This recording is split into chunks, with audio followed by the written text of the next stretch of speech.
Free plants are the best plants, and if we can make more free plants all on our own, why not? Let's walk through some very easy steps on how to do this, and don't worry, it's going to be fun too. We have a bunch of different styled plants that we are going to make more free ones from today.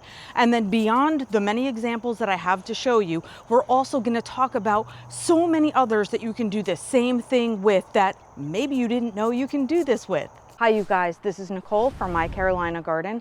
My garden is located in growing zone 8B and we are in southeastern North Carolina. I set up my little station that we're going to work at today, and all the tools are simplistic because every job we have to do, like I said, is super simple. One of the main things we need is cutting tools, but they have to be clean. So I use rubbing alcohol,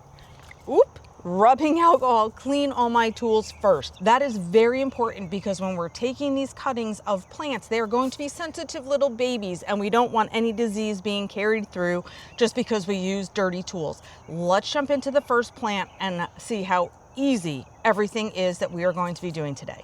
The first plant we're going to make more of is this coleus right here, which is the stained glassworks Presidio coleus. Now you can see what's happening here is this guy's beginning to get a little bit leggy. So that means he's got some long stems that don't have any leaves on them. We are going to cut this coleus back for two reasons. One of the reasons is cutting coleus at its stem like that is going to help new bushy growth to emerge from the spot from which we cut. Secondly, once we take that cutting, we can remove it completely out of this situation and go root it elsewhere. Or we can pop it right back into this pot too and have it re-root there. So it's a win-win situation because we're getting bushier growth from the plant that already exists, and then we're going to get fresh roots from the piece that we cut.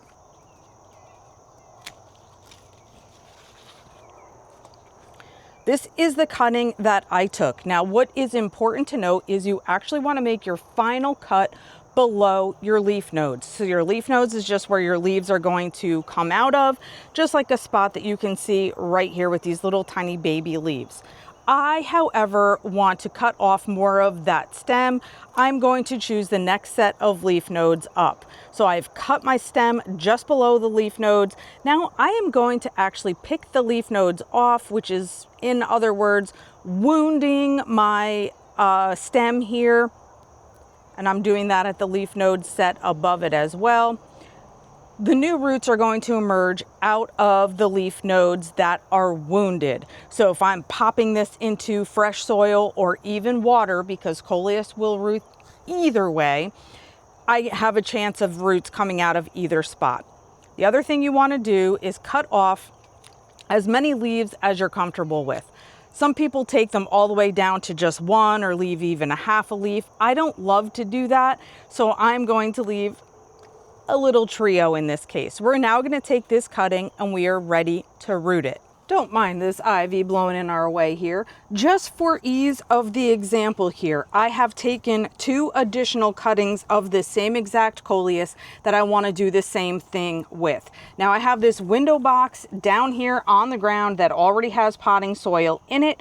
I'm going to just push my finger into a hole right here, and I'm going to take one of my cuttings and pop it right into the soil. That is literally all you have to do. We're going to do that again with one other right here.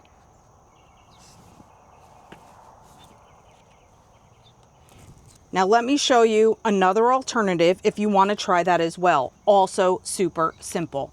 An alternative to sticking your stem cutting directly into soil to root, you can also root most everything that we're talking about today right in water.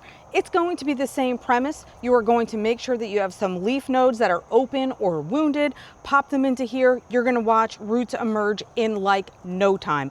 Let's jump into another example besides just the coleus. While we are over here in the shade garden, let's jump into another plant that you can do very easy stem cuttings with and get these guys to root too.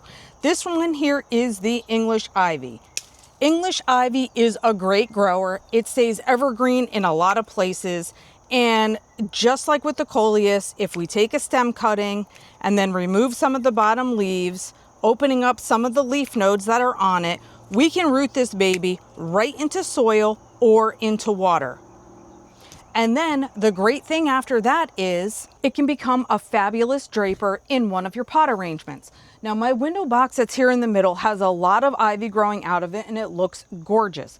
This window box right here, I have this piece that looks gorgeous, but the piece that had been over here like got blown out with a gust of wind. So I can go ahead and add this piece of ivy right into my pot arrangement here.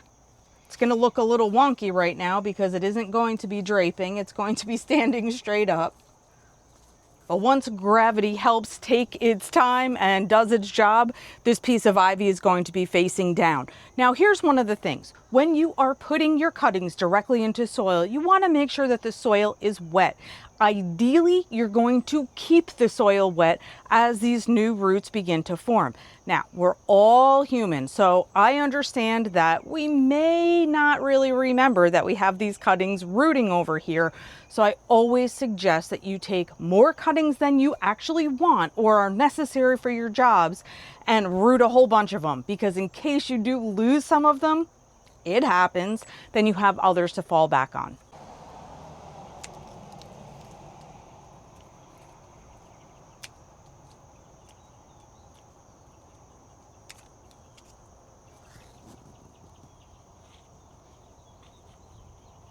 So here is a fabulous question. Should you use rooting hormone or not?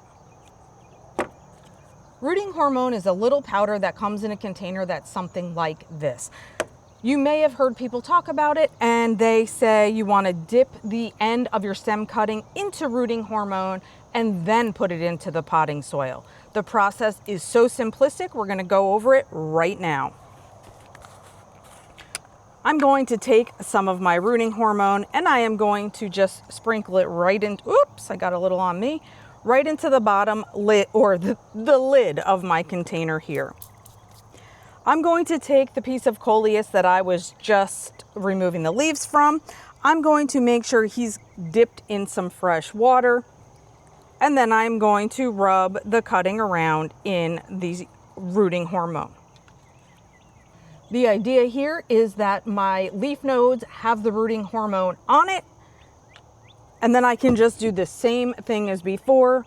Stick my finger into a hole in the potting soil and go ahead and place my cutting in here. Sometimes I use rooting hormone, sometimes I don't. I would say it's definitely up to you. Some people think it can give a boost to the cuttings. I'm not sure. So far, we've done coleus and we've done our English ivy. Now, this beast over here is something I've been dying to cut back and I just wanted to take you with me. This is the sweet potato vine. The sweet potato vine is exactly the same as the last two plants we talked about. We can root it in water or in soil. Now, the sweet potato vine is yet another fabulous trailer or draper, just like the English ivy is. And I was showing you guys, I have shown this pot a bunch of times, how this sweet potato vine is like taking over this pot and covering over my bromeliad and even some of the begonias that are in here. I want to do a trim back on it, and I'm just going to root those cuttings so I can use them in a different pot arrangement after. This guy is trailing like crazy on the ground, but the pieces on the ground are not the ones I'm really concerned about.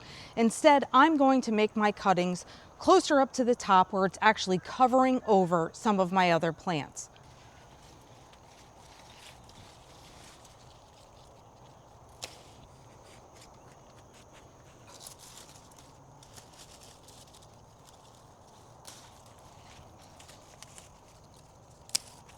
When I root stem cuttings in water, I prefer to use clear glass jars.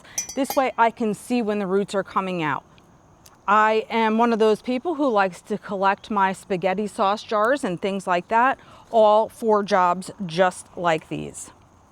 So I'm going to do the same thing we've been doing the whole time, and that is taking off the lower leaves and making sure that my leaf nodes are wounded. And I'm going to pop this baby right into this jar of water. I would say in some ways, rooting things in water is easier. Not only can you watch the leaves begin to sprout out of these spots that we're cutting, but it's unlike soil where you have to make sure that the soil is staying damp. In this case, we just have to change out our water weekly. We want to make sure there's enough fresh oxygen inside our jar of water here to make sure everything can grow just fine. But besides that, as long as there's fresh water weekly, I feel like that's a little bit easier to maintain. We're going to keep these guys in bright, indirect sunlight. So far, this is 3 humongous pieces of sweet potato vine. And then I have this weird wonky one too. So I'm just gonna cut it up into a couple of things that we can root as well. Here is an example of a plant that you may not have realized that you can do the same thing with. Stem cuttings that are both beneficial to the plant that you're starting with as well as the plant you're trying to create for free. This right here is the cordyline. I'm gonna cut it about here. The cordyline tends to lose a lot of its bottom leaves if it gets dry or if its conditions are not exactly right. I like to cut my cordyline back in the start of the growing season so that what happens is this stem piece that we're left with begins to shoot out new leaves, as well as this piece that I've cut has time to grow new roots. So I am going to actually cut this lower, and I'm going to cut off or take off some of these leaves that are not looking so great anyway. They've lost their color. They're not as hot pink or magenta as I want them to be. We're going to go with this, and I'm going to put this right back into the dirt in the pot from which it came.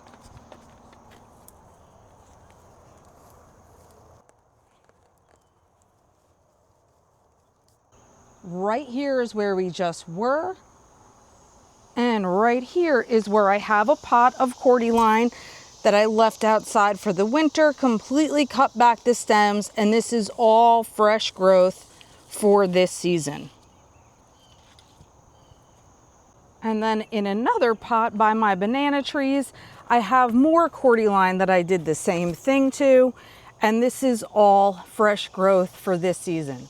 So now as it begins to get more sunlight and it develops a little bit more, we're starting to see that hot pink and magenta coloration come out on the foliage and on the stems.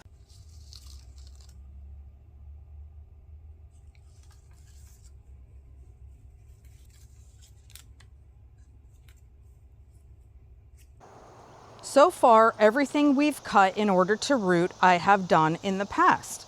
But one thing I haven't tried to cut and root before is this Rose of Sharon, which is the sibling to the hibiscus. So we are actually going to take a nice stem cutting from this guy, and I've chosen this branch right here because I don't have any buds that will be affected on this particular branch, whereas some of these other branches I have tons of buds and I don't want to mess up any flowers because I want those. So we are going to take a clipping of this guy right here. The easiest way to propagate the Rose of Sharon is by taking softwood cuttings in mid to late summer. So we are right on target with the time frame that we want, and our cutting should be about 4 to 6 inches in length. Mine is a little bit longer than that. And then our growth at this stage should be basically flexible, but mature enough that it isn't going to rot before we actually see some roots. So I have some leaf nodes that are open. We are going to dip it into some water, and we're going to do the same thing and then put the leaf nodes, roll it around in some rooting hormone. I do not dip my cuttings directly into my rooting hormone jar because, of course, I don't want to contaminate anything else that's inside the jar or any of the powder that's left inside of the jar. So we have some rooting hormone, and we are going to just use this same little pot that we have a coleus cutting in, and we're going to pop it right in here. We are going to do the same thing with this cutting as with the others. We are going to place it into bright, indirect sunlight in order to have it hopefully start to root. This will be the first time I've propagated Rose of Sharon this way. I used to have it on the property I lived on before, and Rose of Sharon propagates like crazy all by itself. It would just make tons and tons of babies. I had to like keep picking them out of the ground. Actually, it made so many. Here, I do not have the same thing happening though. So we're gonna see if we could get another one of those pink chiffon gorgeous babies right here, and I'll let you know how that one goes. A couple of herbs that you may want to propagate in this way. Mint would be one of them, and people really talk about how crazy mint can get. So I'm sure you know that that one's easy to propagate. Basil would be another herb that you can propagate, and you can actually start that baby off in water, wait till the roots grow about an inch or two, and then transfer that into some potting soil.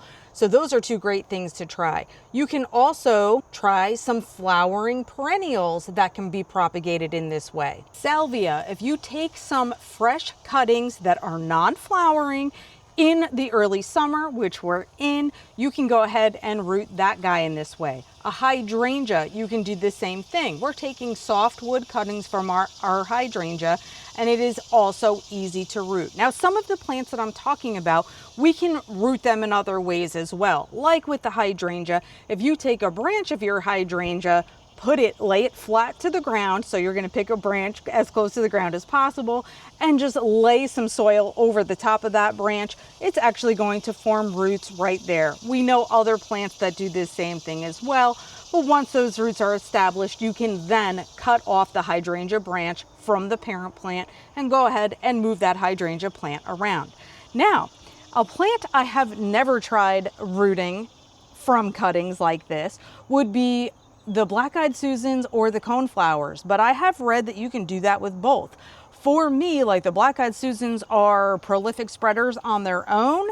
I haven't had the need to do a stem cutting, but maybe in the area that you're in, if you're not seeing tremendous growth in another way, or maybe you just want to try this because you want to give some free plants to a friend and you don't want to dig up your own garden, why don't you give the stem cutting rooting process a try for that? It seems that a lot of plants, perennials, shrubs do well with softwood cuttings. So we're even talking about like if you did that with your forsythia, your weigela, your catmint. All of these things can be rooted just with stem cuttings. I have walked you through the rooting process of stem cuttings from begonias in the past. That would be another super simple one to try, both roots in water or in soil. And of course, this pot right here is made up of all propagations. And this coleus had done the same thing. And look how much size they have put on this year alone. Here's another example of something I've never tried to propagate this way, but since I read that you could, I'm going to give it a shot. And that is the African daisy. So since this is just an annual, like the coleus, like the begonias, I figure let's get as much bang for our buck as possible by making more of this gorgeous flower to enjoy for free. Our African daisies are literally going to be the exact same way we've been doing everything else. The biggest thing to keep in mind when you're doing this is not to pick stems that have flowers, because of course the plant is going to be putting its energy into making flowers and not making roots, and that's not something that we want. 5 pieces of African daisy, and I'm going to do the exact same thing with this. So today we have rooted some things directly into water, some things directly into soil, whether in a separate pot or right into one of our other pot arrangements. We have made a lot of free plants already, and you can do this with so many things. So give it a try because free is awesome. And you see how easy it was to do too, because it's only 7:45 a.m. and I could go get ready for work now. Hope you guys have an awesome day. Follow My Carolina Garden on social media for more garden inspiration and tips. And until next time, you guys, happy planting.